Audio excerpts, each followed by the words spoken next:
folks, to the inaugural podcast of Tribal Mischief Podcast. It's great when we come up with inventive names. Yeah, we're trying to establish a brand here.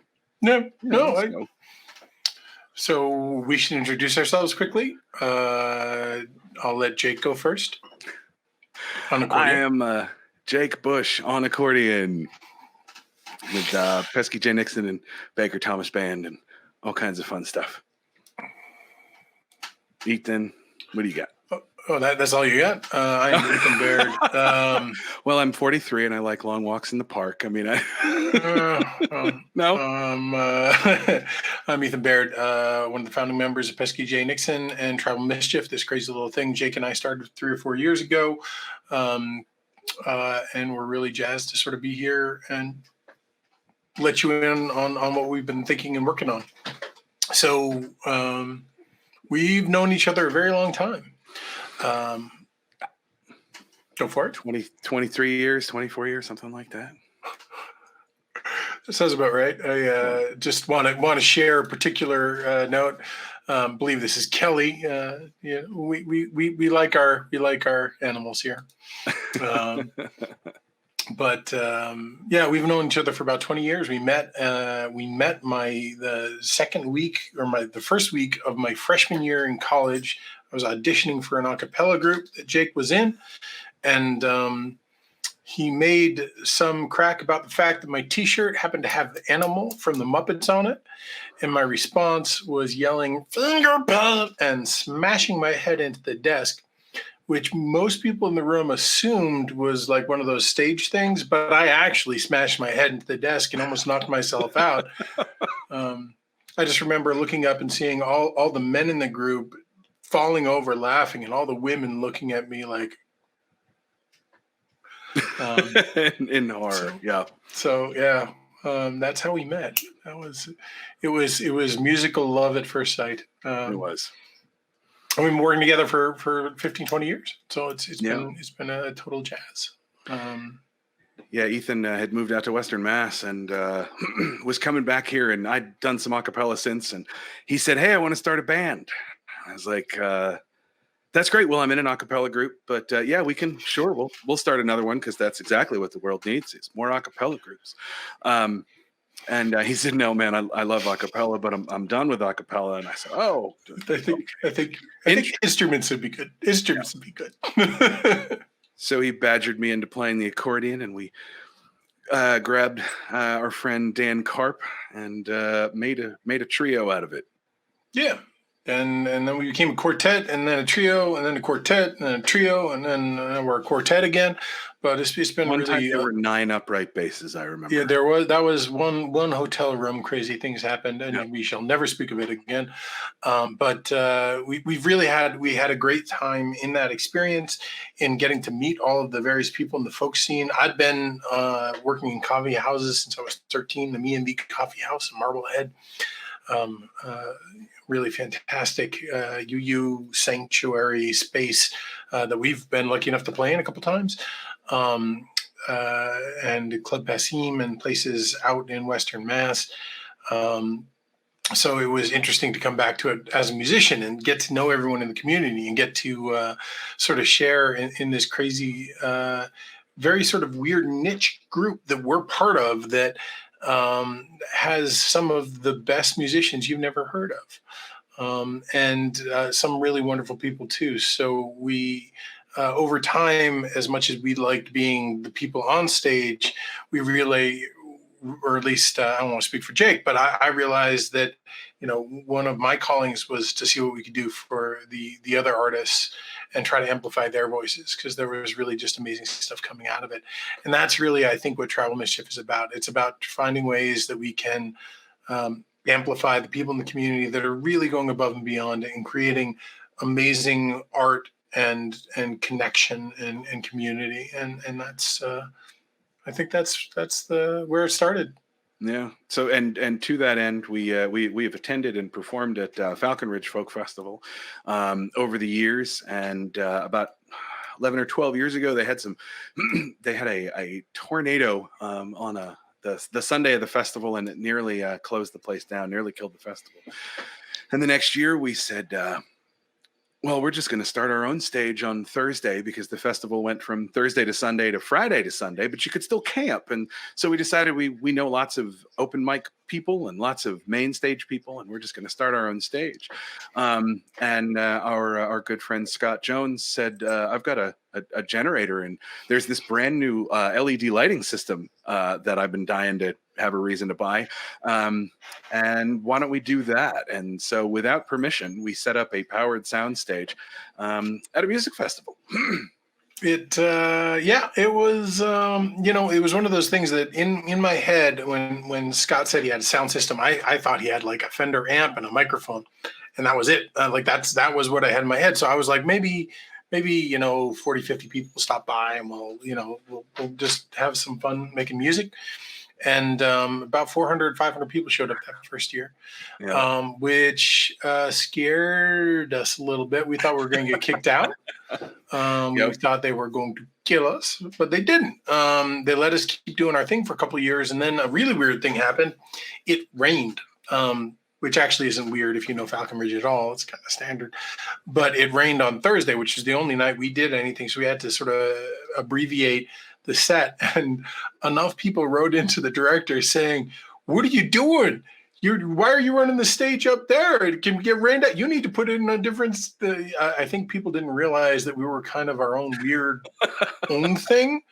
So they were getting mad at the director for not taking care of us, and so she took care of us, and she moved us down. We were in the family tent for a couple of years, and we just really outgrew that. And moved down to the dance tent, which we've been at for about 5 years, I think now. Averaging anywhere from 600, 700 people. We've presented well over 100 artists, and it's been really one of the highlights of my musical career, is really using that space to amplify other interesting, wonderful voices in our community, and get new people in front of that community, which really just, they love music. They want to hear music. That's what they care about. It's been pretty amazing. As much as we've appreciated being sort of recognized for our own music, Pesky J. Nixon, and we've been doing that band for about 14 years. It's even more special for us to help sort of grow the community. There were so many folks at that festival that helped us out when they first heard us on, at campfires and things like that. And they said, you know what, we like you. We're going to take you around and introduce you to folks. And maybe we'll tell that story another time, because we got to save some of the stories. You'd think. And so this was sort of our way of paying it forward and finding some amazing musicians. And we've had, local musicians. We've had musicians drive 16 hours to play this stage, and hang around at the festival for a little bit and then drive home. And I think the best comment that we get is, "Where did you find that person?" And so Ethan and I are very involved in the greater folk music community and the music community, especially around Boston. We really love getting new music and catching new music and being a part of it, but also kind of sharing that with other folks. It's been a really wonderful experience there, and sort of along those lines, one of the things that we're really excited about tonight is introducing you, if you haven't heard of him, introducing you if you have heard of him, which I hope you have, getting him really in front of you. One of the really wonderful, warm human beings that we met along the way as artists when we were doing our thing. He actually was supporting Ellis Paul the first time we met him. And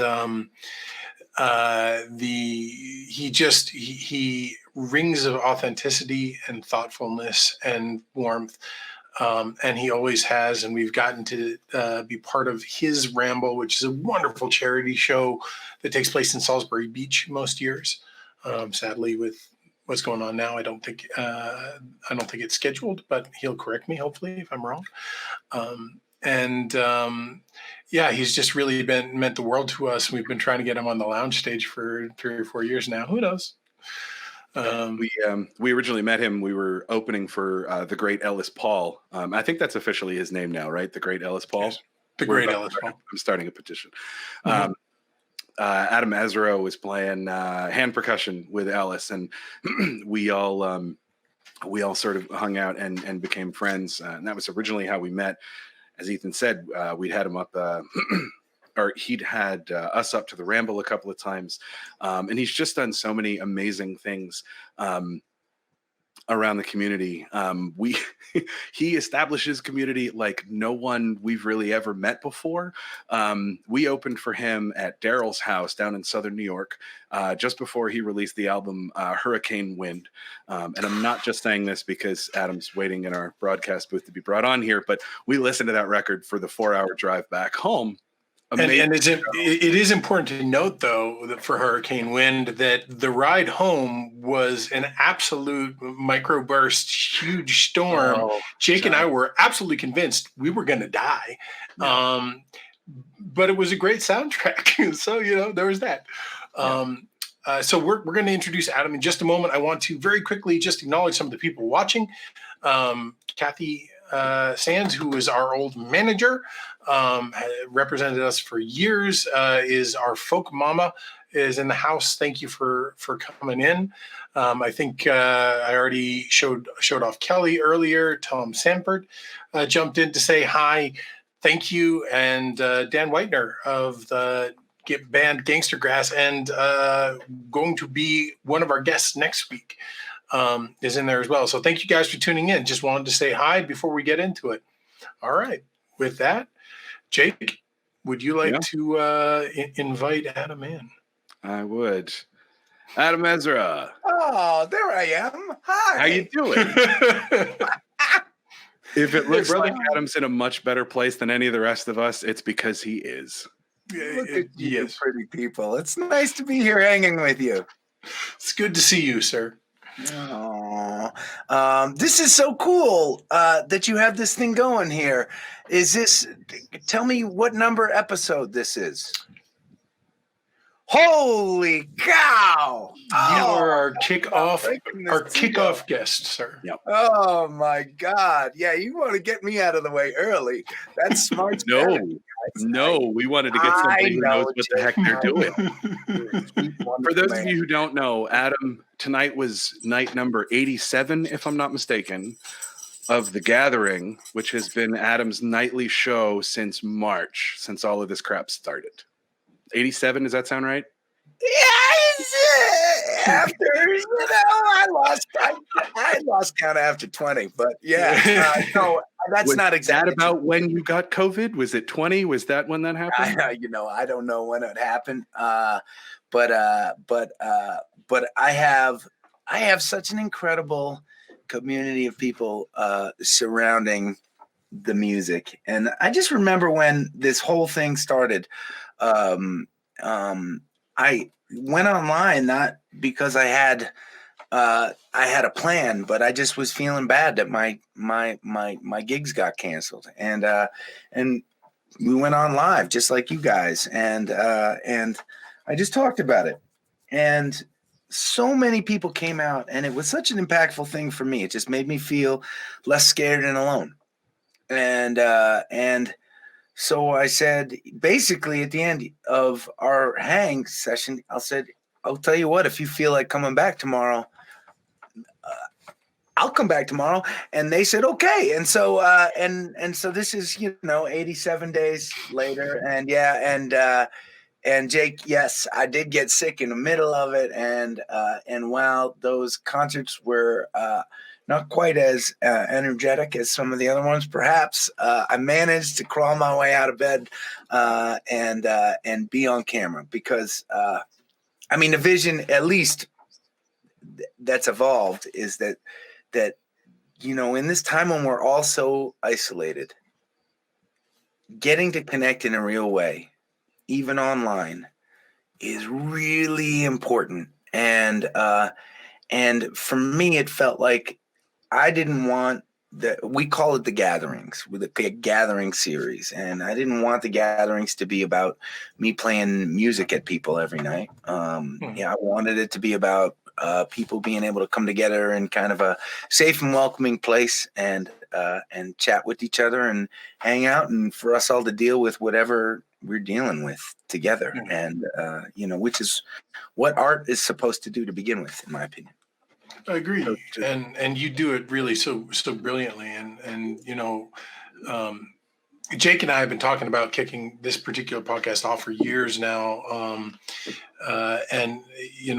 Just sort of the world events, as you said, made it pretty clear to us that creating another place for connection was worthwhile. And we really took a page from your book on that.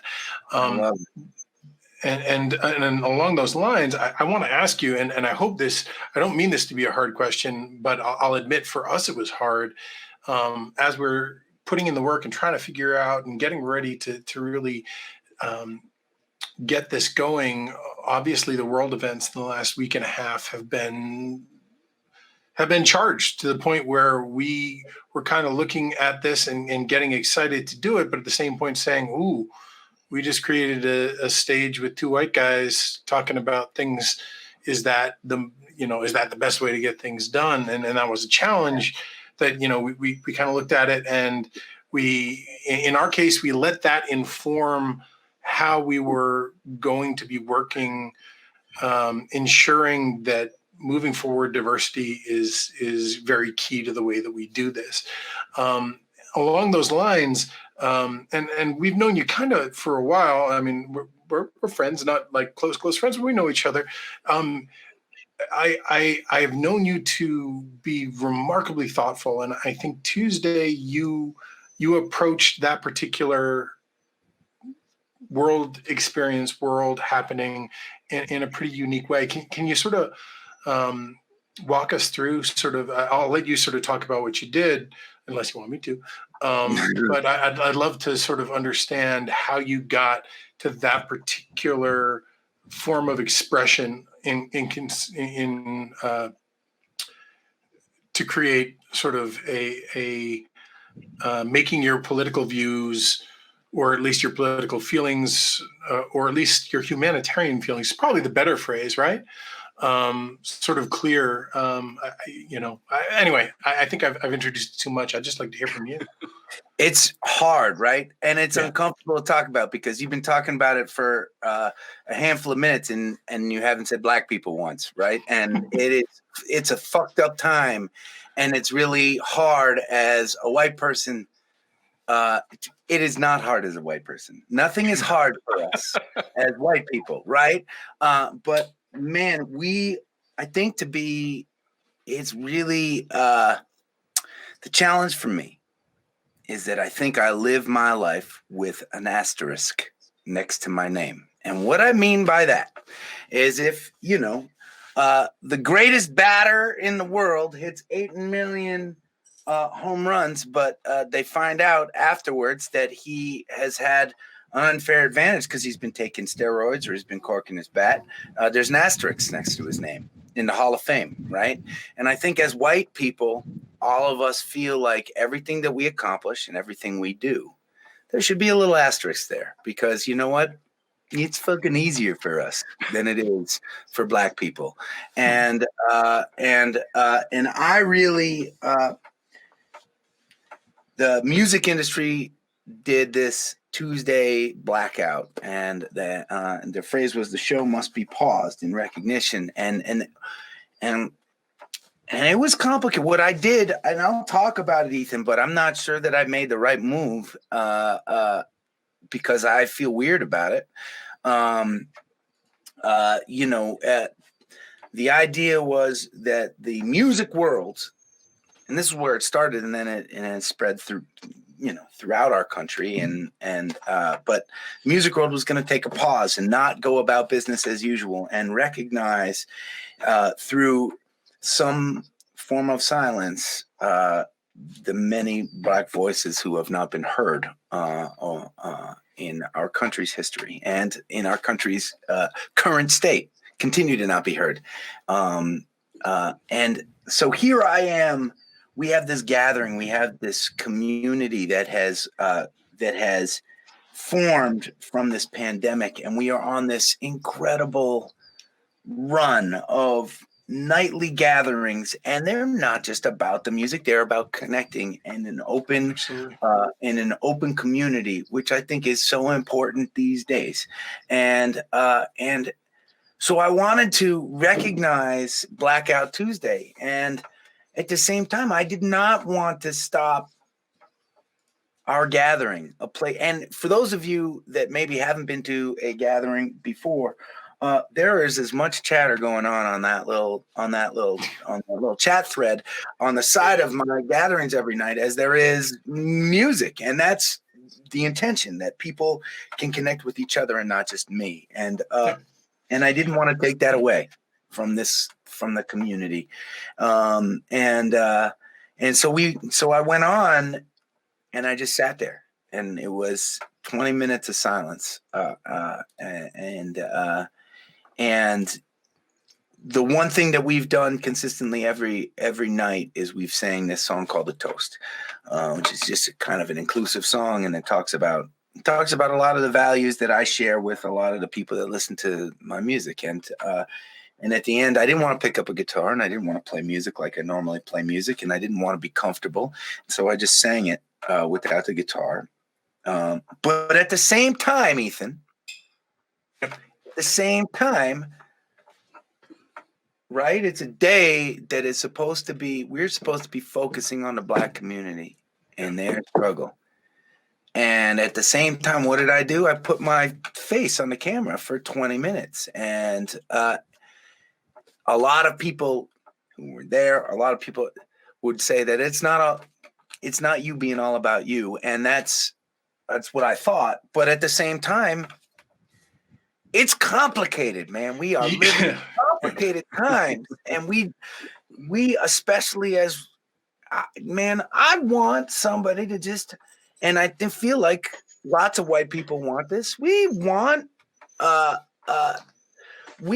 somebody credible to just tell us what to do. Because like, what do I fucking do to be a good white person to my Black brothers and sisters? I want to support you, right? Yep. And what was really weird for me too is there was Tuesday, and how stupid is it for me to even be talking about how Blackout Tuesday was weird for me? Oh wow, white guy struggling with Blackout Tuesday, right? Like this is our problem. And but Wednesday rolls around, and there's another gathering, and I'm on. Am I supposed to? I have the white privilege to go back to my normal life on Wednesday, right, and go on with business as usual. What a fucked up feeling that is, you know? So anyways, I'm struggling with it just as much as you are, Ethan, and I'm glad you brought it up. And you know what? And I'm not sure, there's obviously no answer, and I wish that there was, but you know what?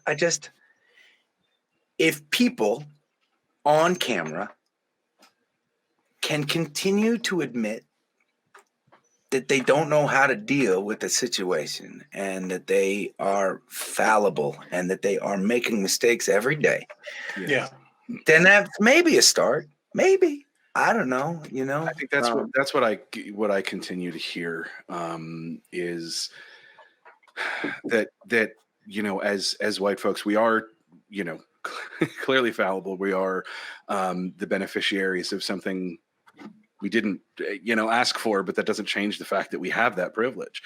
And I think you're right that struggle of sort of continuing, like making those efforts and then listening and saying, is this helpful? And listening to folks that are telling us right now, you know, what to do. I think, you know, the three of us on this podcast, Jesus, 3 white men, like we're the definition of that privilege right now.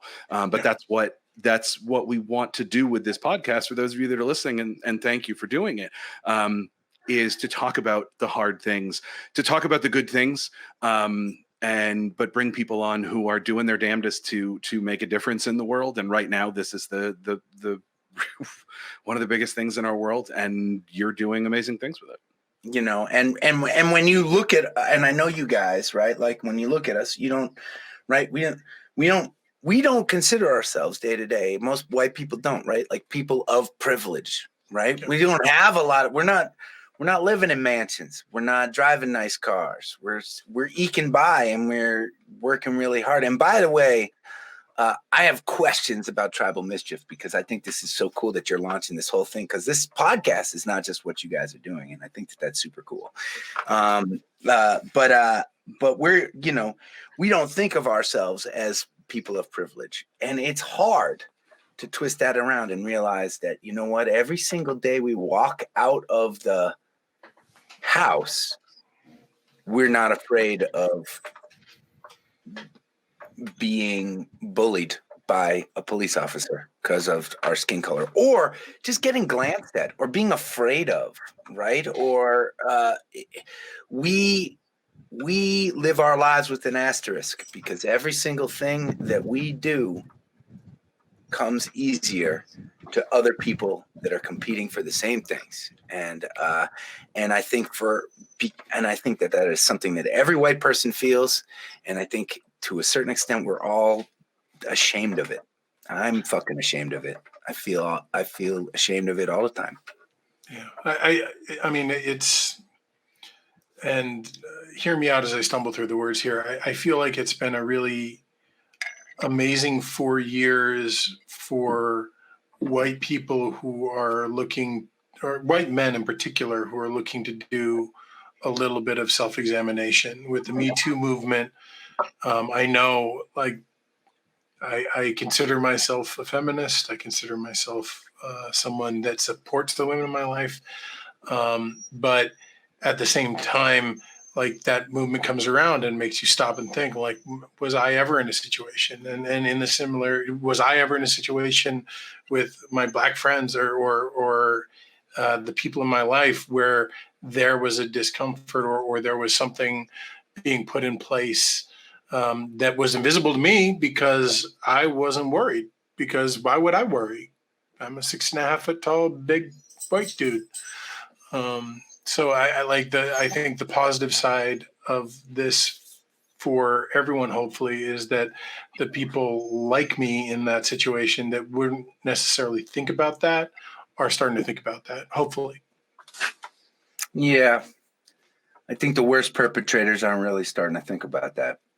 And that's the hard thing. The people with the most power and they are oftentimes the least self-reflective, and that is a very difficult thing for all of us to live with, Black and white and women and men, and that's hard. And but I love what you said, Ethan, and I agree with you totally.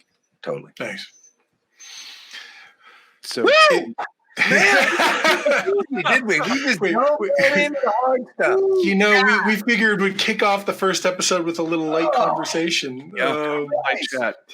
Well, I think that to what. Am I swearing too much, by the way? No. Friendly podcast. Ethan and I discussed whether or not we were putting an explicit tag on the podcast. We said, shit, Adam's going to be the first guest, so we should probably put a tag on there. We're good. It is crazy. The gathering right now is getting listened to and watched by so many people. And the weird thing is, if you go on to any one of our gatherings, we'll have 500 to 700 people or something like that. But most of our viewership comes after the fact, the next day and the day after that, and the day after that. And I think all the time I like to swear on stage. For those of you who are just meeting me on this tonight, hi, I'm Adam.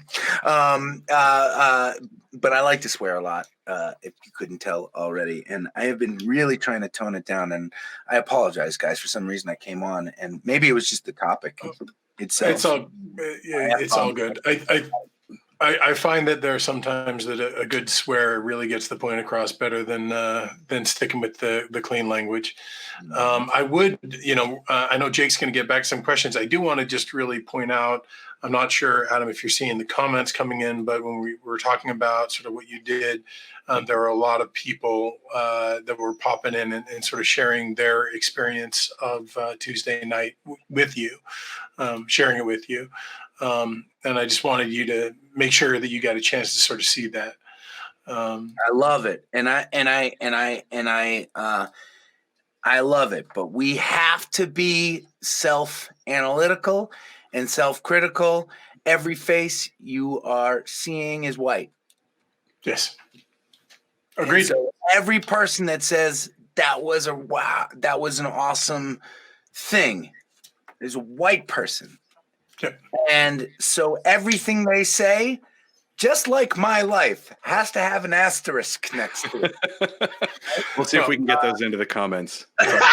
If it makes you feel any better, Adam, next week we're going to play that clip for Randy from Gangster Grass and let him tell us how very awful you are. No, just kidding. Great. That's what I want. That's what we should have. That's what we should be talking about. No, we will. I honestly, that's one of the things I kind of want to talk to him about is, when you're trying to find the best way to show support, what does that look like? Is it okay for that to have as many different forms as it currently does? What, in your experience, works the best? And I'm hoping Randy Green will be a great voice sharing with that. I'm hoping to have Vance Gilbert on in the near future.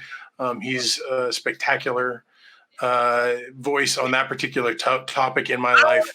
That guy. I just want to call him. I just want to say, man, I am white and I hate myself right now. And I think I'm going to put money on his answer would be, and you should be Well, right now. And now we'll let's see. laugh. I did love in the NERFA in the NERFA Facebook group, someone posted on Tuesday, Wednesday, a comment about what we need to be doing as a community, and that resulted in someone posting Vance's keynote from a couple of years ago, which if you haven't seen it, really spectacular keynote, very much on this topic.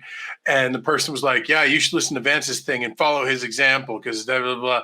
Vance jumped in right under it and he'd be like, why are you talking about me? Why are you talking for me? I can talk for myself.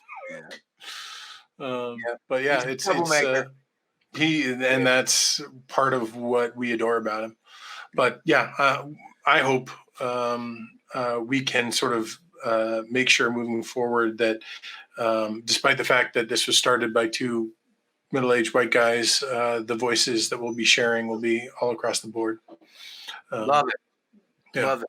You know what? It is. And let's put a period on this, and we'll move on to other things. Okay. Yes, sir. But I don't believe that the answer is because you're white, because we're white and we have shame and we live our lives with an asterisk that we should shut the fuck up. I don't believe that. I believe that if we have voices for a reason, and our voices can be impactful. And I'm not sure what our voices should be doing. That I'm at a loss about, but you guys are. I know enough about you guys, my buddies, to know that you're some of the good guys. So be loud, whatever you're doing. Be loud.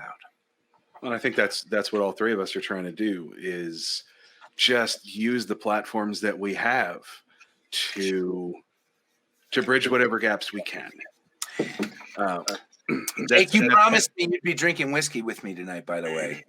And for the record, I pulled out the Irish whiskey for you. I went down in the basement into the other stuff and got my Redbreast Irish whiskey. I brought that. Oh, I like that. That's a lot classier than what I'm drinking out of this mug, but it's achieving the same end goal, I think.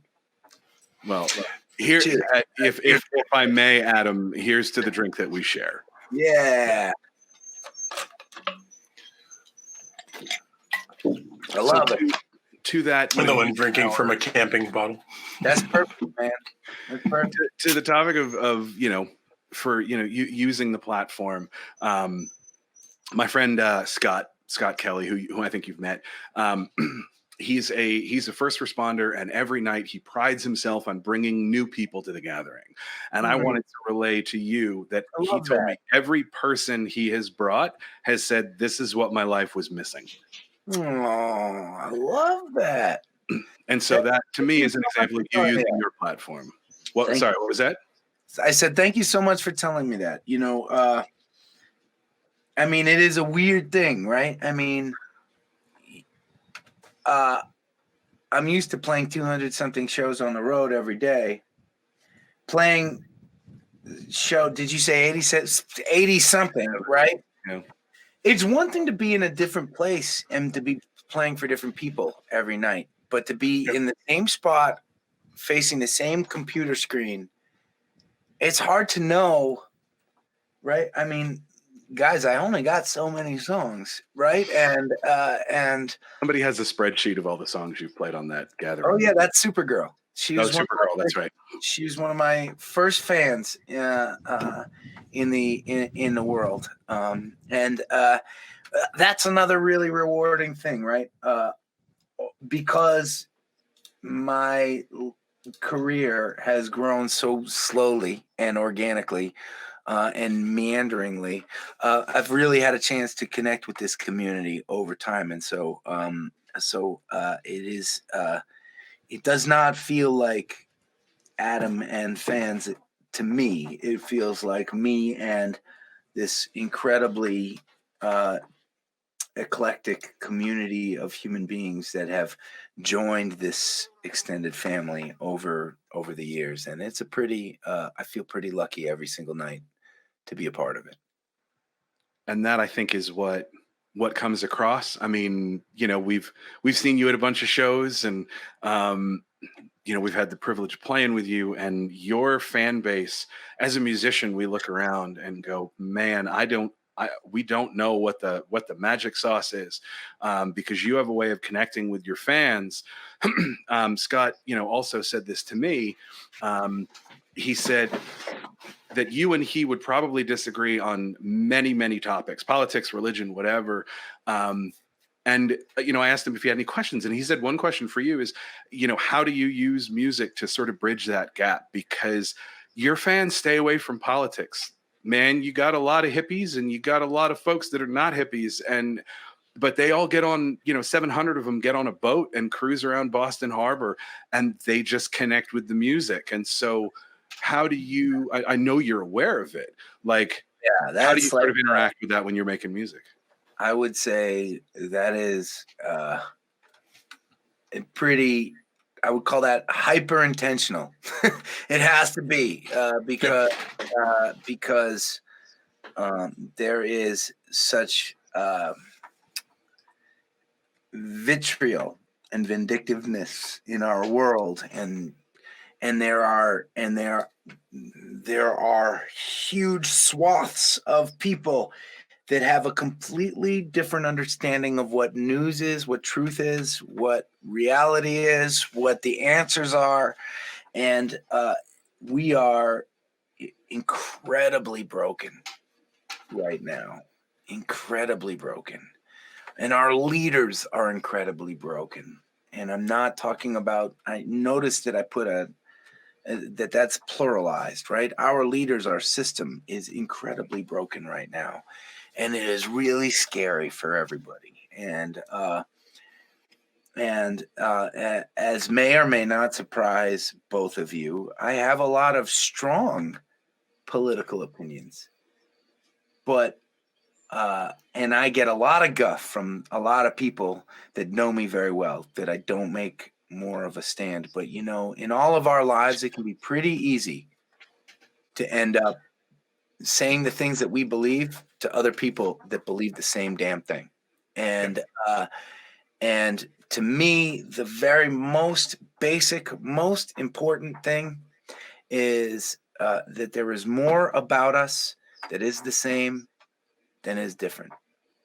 We have to start there.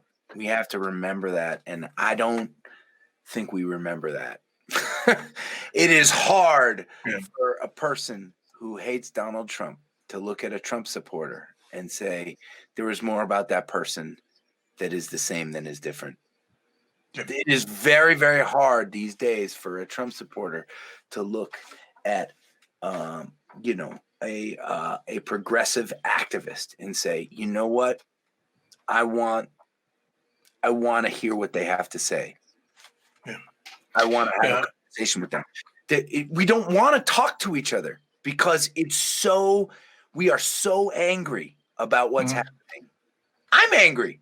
I write angry damn songs. I write really angry songs, and I share those songs. And it's just, but it's hard because I don't talk about it a lot, because really the thing that I talk about all the time is that there's more about us that is the same than is different. And I hope that most of the songs and the music and art and what you guys do too speaks to things that are universal about being human. You've done it in such a graceful way that and I get what you're saying as far as either other musicians or friends sort of being like, why aren't you talking about your feelings or your positions? But in the same sense, we've opened up for you, and I've had conversations with your fans who've had conversations with us and basically said, I would have never been open to having a political conversation with someone like you if it weren't for becoming a fan of Adam's and getting to know him and getting to know this. So in a lot of ways, while I understand this is my badge, look at me wearing my badge, I think what you've managed to do has affected change in a more real cultural way. And I just wanted to share how impressive I find that. Thanks, man. I think that real change is a slow bleed. and that's for the most part what it feels like for all of us. And man, I think that every single American wants change. Wants to not feel like our country is split down the middle and cut, and suffering, and none of us know how to get there. None of us know how to get there. Just like none of us white people know how to deal with the fact that there's an asterisk next to our lives, right? Like, we just don't know how to do it yet. So we try, we talk, we make a little bit of noise. Well, I think you keep making your noise. Please. We will keep doing this. It's important. What you do is important. And we are going to try to make this important as we do with all the stuff that we do. And we are going to talk, and we're going to shut up and listen. I think that's all we can do. Ethan and I have long had a toast within our group of friends. It is Isoya, and it seems to be most fitting for these last few months. It's ISOIA. It stands for In Spite of It All. So if you'll just have one more little drink with us for Adam Ezra, and then he's going to play a little music for us. And for all of you listening, thank you so much. And after Adam's done, we're going to talk a little bit more. But for all of you, it's Soya. Sorry. In spite of it all, that feels, I'm a Russian Jew. That feels very Jewish to me. Like, You and me both. One of these days during the podcast, we'll tell this story of Isoya, but the incredibly quick version, an hour and a half long, so it'll be a one podcast. it'll be the entirety of the podcast, but the long version, very, very short, is many years ago, my father forced me to basically go out for a sailing voyage that ended up on an island of middle-aged lesbians who were kind enough to take us in and treat us very kindly, and they're the ones that taught us that toast. Story, Ethan. It's a long story, but it's a fun story. All right, I'm ready. When you're ready to tell it, you invite me back. I'm ready to hear it. We'll do. We're gonna mute. We're gonna give Adam. All right. We're gonna give Adam the screen for a couple tunes.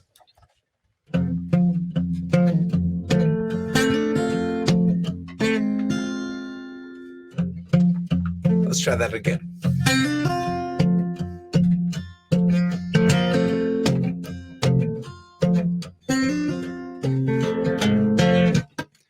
Last night was a rocky one. Tonight is coming soon. Rain keeps falling heavy on my head. My brothers and my sisters holding hands and marching on. It's the only thing that gets me out of bed. And I may cross the river Jordan. I may face the rising tide. Well, I got a simple plan to get us through these stormy days.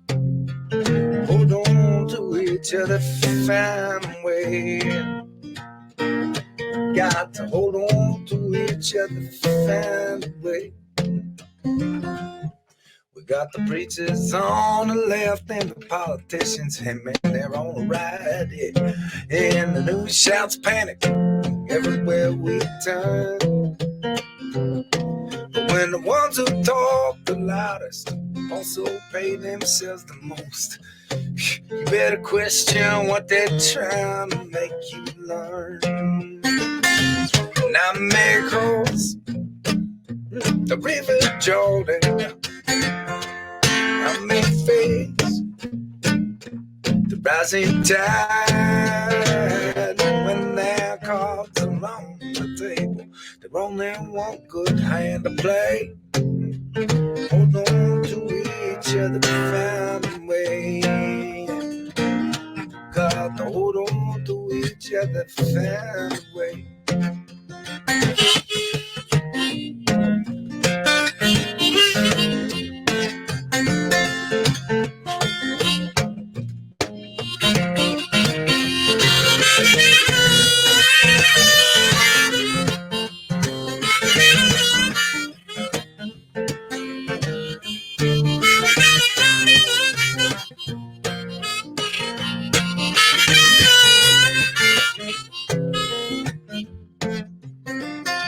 Well, I am marching for tomorrow, but sometimes I do despair that I don't possess the will to carry on. But my brothers and my sisters keep me tethered to the wheel, and I know they keep on singing when I'm gone. And I may cross the river Jordan. I may face the rising tide, and let our voices be a beacon to living better days. Hold on to each other, find a way. Through the toughest hurdles, these ain't words that roll you head. Hold on to each other, find a way. In our darkest hour, this is what we must relay. Come on. Hold on to each other, find a way. Got to hold on to each other, find a way. Ooh, we got to hold on to each other, find a way.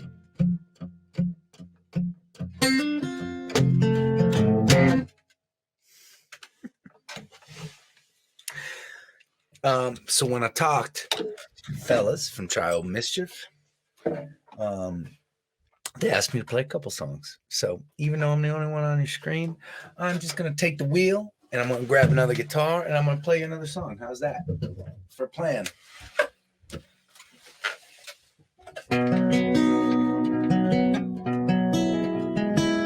Just trying to think about what songs I wanted to share with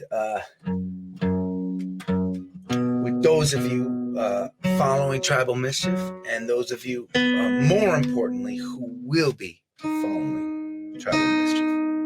And you know, I've known Ethan and Jake for a while, and I love their music, and I love them as people, and I love their spirit. And so I wanted the songs that I chose to have a message that I knew that I suspected they would want to come out of their podcast.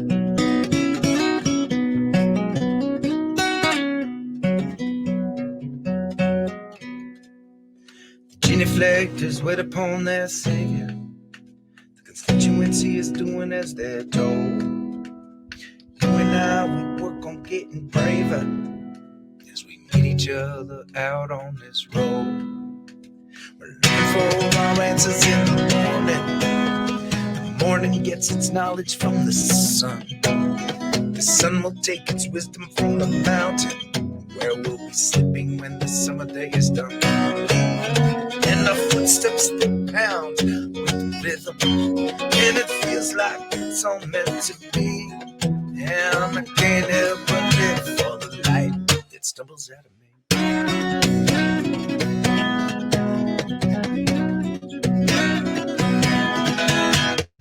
Wake up with our hair and bodies tangled in a kingdom that will never know our names. Our breath will be a fire that is burning, and I'll kiss you cause we're born from love and flame. So look at me and know we are each other. Smile cause it's the most that you can give. If I die tomorrow, find another, and I promise that I'll love you while I live. And we hold tight cause our planet's spinning so fast that it blurs what we see. And I can't help but live for the light that stumbles out of me.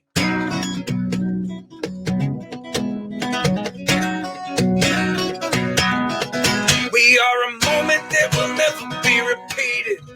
We are a song that will never have an end.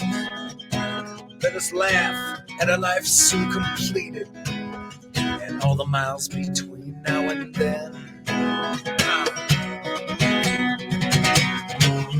We will find what we need from the mountain. We will soar on the air that we breathe, and I can't help but live for the light that stumbles out of me.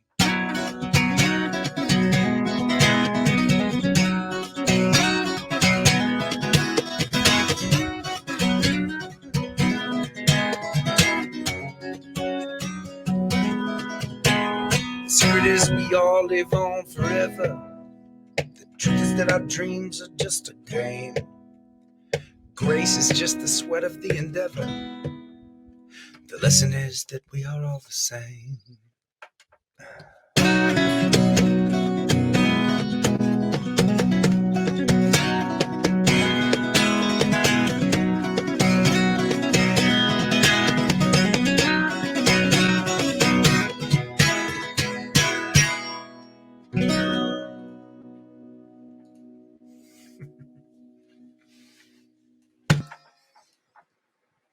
Adam Ezra, everybody.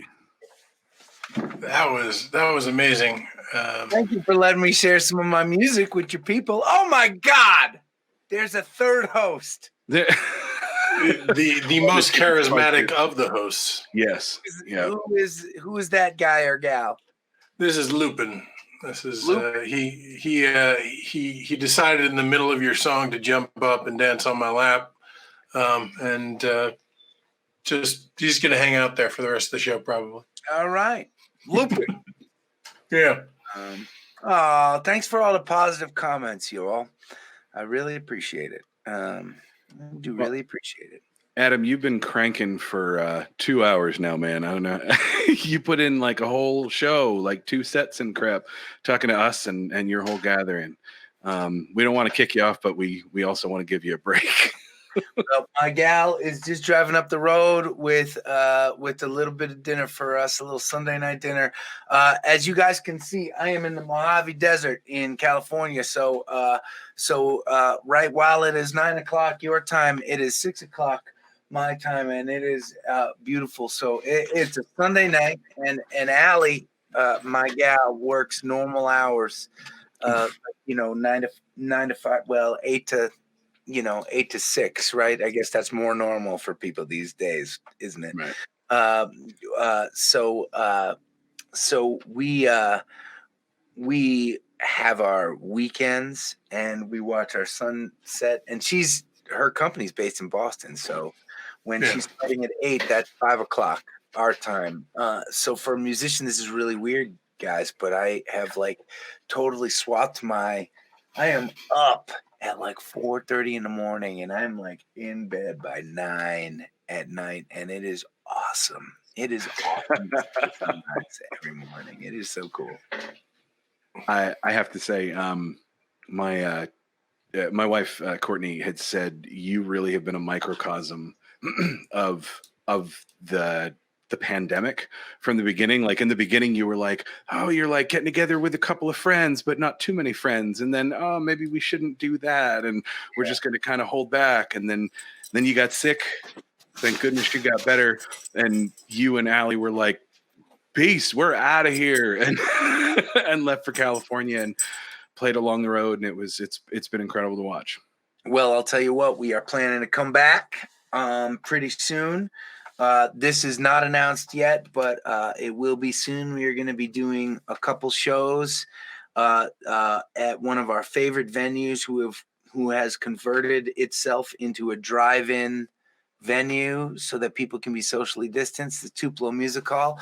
We're going to be playing there on 4th of July. We're super excited about that. And once we're back in Boston, we are going to be working on studio stuff with the band and playing with the band. And I miss my team so much. And I'm really, as much as I love it out here in the desert, it's been awesome to be out here. I can't wait to re-engage with my community back in New England. So I'll be seeing you guys soon, I'm sure. You have found a way to keep that community and to grow it exponentially in all of this. So we love seeing all of your success, and you have been really a balm for both me and Ethan and many, many people in our lives. So Adam Ezra, AdamEzra.com. Check out his stuff. Check out The Gathering at 7 p.m. every evening on Facebook. Adam, thank you so much, man. Love you guys. Thanks for having me on tonight. Love you too. All right. I'll see you. Peace. Have a good one. So that was Adam Ezra of the Adam Ezra Band, the first official guest of the Tribal Mischief Podcast. Adam Ezra Group. Group. We'll edit that out. It's fine. It's not live. My camera's back. Thank you guys so much for coming in. That came over from The Gathering. That's been a really big part of this entire post-COVID life for me, for Jake and Courtney. I know they've been taking part in it as well. It just really meant a lot to kick this off with someone that in our mind had done something so very singular in his way of creating closeness at a time when most people were really hurting for that sense of closeness. Jake, you did mention your friend Scott. I don't think you mentioned that Scott is a first responder, and all of the people that he's pulled in to be part of The Gathering are from that community, and have been sharing that having that form of a social event was really been one of the things that allowed them to create and foster a sense of normalcy and a sense of togetherness. So again, just hats off to all of the work that Adam does. It's so good, and he is so good. That being said, we still have a little bit more show for you. We're going to talk a little bit more about sort of what COVID life has meant for the musicians in our life. We're going to talk about what this channel is up to and Tribal Mischief in general, what we're growing to, some of the other projects that are down the road. Point out a couple ways for you to support us. We have a merch store right below us. You can click on it, and there's some things with our neat little logo up other side. There you go. And we're also working on some other partnerships on some new stuff. I know that we're a brand new podcast, but we want to, as always, we want to make sure that we're working with the community, working with small businesses and things like that. So we'll have some more announcements for you, hopefully in the next week or two. Yeah, we're really excited about that. We're excited. We're in talks with a number of other creators about other shows that will be run on this network, on the Twitch network, under Tribal Mischief. Everything from sort of techie shows on acoustic electric musician sort of things to more community-based stuff. So if you found this to be a meaningful conversation, you want to hear more of it, please subscribe. If you can do that, that helps us out a ton. The reason we're over here on Twitch is we're doing our best. Well, we're happy to sell you things. We're doing our best not to just out and out ask for money. And the easy way to do that is to look at platforms where monetization is part of the process. Twitch and YouTube are those two vehicles for us. So while we start our podcasts on the Facebook Live as well, after 10 to 15 minutes, we phase out and it all comes over here. If you guys subscribe here, we start getting paid, which is great. Once we become full-fledged partners, if you have a Twitch Prime account, you can give us $5 for free every month if you'd like to, and that'd be neat. So we're going to do that, and after the show, we're going to take the entire episode. We're going to sort of make it a little cleaner, and then we're going to toss it up to our YouTube channel. So by all means, feel free to follow that as well. You can watch this conversation with Adam and his wonderful playing to your heart's content. So just wanted to let you guys know that.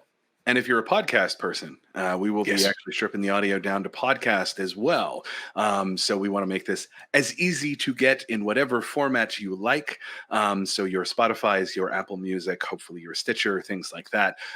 We will be sharing the audio there. So if you consume your podcast in that form, we'll be getting that up there. And stay tuned for right now to tribalmischief.com as well as the Tribal Mischief Facebook page for updates on where you can find those things. So yeah, we're probably going to call the podcast relatively soon, but we want to thank everyone for coming over, and please, we're going to be here every Sunday, right after the gathering. So please feel free to stop by and ask us questions. We've got a Facebook page. If you have questions or you want to talk to Jake or I, that's a great way to just sort of send us a quick note and we'll absolutely respond to it and get back to you. The goal is growing this in the most conscientious way that we can to be inclusive of the voices in our community. And in particular, we're always on the lookout for artists of all sizes and stripes, be they musicians, authors, whatever, who are really going above and beyond to doing something meaningful. So if you know people, drop us a line, let us know. We'd appreciate it. That being said, I think we went through all the sort of the doobly-doos. The subscribe button, I think it's like there or maybe there, or I don't know. But if you can click that, that'll help. Facebook page. We're on Instagram. I am a photographer, so you can see sort of some of the photography work that we've done. We'll also be putting quick 1 to 2 minute highlights from the episodes up in Instagram for you to check out. And that's easy. It's just Instagram.com/Tribal Mischief. I think that's about it. Let's just we want to talk a little bit about we want to talk a little bit about what about who we are a little bit more. But next week there is a fantastic band called Gangsta Grass. If bluegrass, if the combination of bluegrass and hip hop makes you go, huh? Check out Gangsta Grass. They will show you what it's about. Our friends Dan Whitener and Randy Green, our son, the voice of reason, will be joining us next week. We have hung out with those boys a bunch before. They are amazing musicians. If you've ever seen the show Justified, Gangsta Grass was actually the theme song to that show. That's how I found them years ago. Tried to turn friends onto it, and my friends were like, "What are you talking about?" And then the more you listen to it, the more it just kind of gets in your head. Randy, I think I can say this. Randy's a black man, lives in the Philadelphia area. He's one of the rappers in that band. He is phenomenal. And we really love and appreciate what he has had to say in the last week or so. So we invited him on. And Danjo Whitener, because he plays the banjo, will be joining as well. and they'll sort of be talking about their experiences in the music world and in the music community.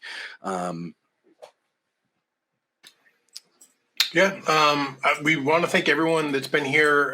Cultural Infidel, you've been fantastic commenting all night. Wordman 554, Shells1, Dan Whitener, who of course is our guest next week, has been here. Karaoke, which I'm assuming is a take on karaoke, in which case it's a fantastic name. And just everyone else. Thank you guys. Thank you guys for popping up. Thank you guys for participating. And special thanks to our moderator, Jess Razzie, who has worked with us for years through NERFA and Falcon Ridge and a bunch of other weird, interesting little folk places. And she's been great in sort of lending a hand there, making sure that we're staying positive and staying on task. So thank you guys so much. Jake, you want to talk a little bit more sort of about the Tribal Mischief idea? Sure. So, Ethan and I having played music, and put on the lounge stage at Falcon Ridge. Actually, if you go to loungestage@falconridge.com, you can find many of the recordings from those shows over the last 11 years. And there's some amazing music. Again, props to Scott Jones. He's our lighting and sound director for that stage. And he's put a ton of work into sound, lighting, the audio recording and the videos. Basically, we find the artists, he makes them sound and look good. And we couldn't ask for a better partner in that. And so from that, we really wanted to sort of branch out and see how we could help the music community. So this is one way that we've been talking about for a long time. We've produced some shows over the years, some benefit concerts. We've put together some benefit albums. Supporting different causes. We've done work for an organization called the SAM Fund, which is near and dear to our heart. We've worked on shows that benefit the Wounded Warriors Project, the Ramble Adams show that tends to benefit veterans, homeless veterans, things like that. And we're always looking for ways that we can help that. The other thing that we do is to help musicians. As we've said here, we like to help musicians get their music out. So this is going to be a platform not only for musicians that you've heard of, established musicians like Adam, who, by the way, just because we consider them established doesn't mean that you shouldn't share them. You absolutely should. So please go to adamezra.com, share his music with everybody, because it's something, I agree with my friend Scott's quote earlier, that is something that we were all missing in our life, is Adam's music. And so Tribal Mischief is branching out into the podcast. Ethan has been working on videos and photography for artists. We're working on getting financial services, getting, booking services, a lot of things that artists need to sort of help them branch out. And so all of that is sort of under the umbrella of Tribal Mischief. And if you go to our Facebook page and our website, Facebook is facebook.com/Tribal Mischief Productions. Our website is tribalmischief.com. You can stay in touch with the things that we've got going on. This is going to be a weekly podcast, 8 p.m. Eastern every Sunday night. We are lining up the rest of our guests next week, Randy Green and Dan Whitener from Gangsta Grass. That is the Tribal Mischief overview. Yeah, I would say Jake mentioned the homepage. I believe right below the video there are the links to our Patreon page, which we're just getting started now. But if you'd like to, do that, that's awesome. Our homepage, the Instagram, and the Facebook. So by all means, check that out. And please drop us a line. Let us know how you're feeling right now, just so people sort of understand the Patreon idea. YouTube used to have a method of polling an audience.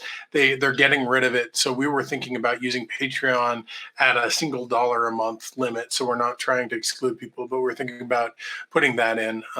So let us know what you think about that. If that makes sense to you, if you think that that's appropriate, that would be great. If you think that that's ridiculous and God dang it, you need that $1 and we don't, also let us know. We appreciate either way. But I think showing us right now is there are lots of ways that you can be a community member. And so if it's not, contributing to artists or efforts like this, it is making your voice heard and standing up for the people that need it right now. All right. Thank you guys so much. As this gets going, we'll have intro music and outro music and slides and all that fun stuff. But you're going to have to put up with our early version of this, which is us just saying thank you very much and see you next week. Thanks so much. Good night, everybody. And always feel wonder. Here is to us and all that we see. Here's to our hearts and the air that we breathe. Here's to around in good company. Here's to the drink that we share.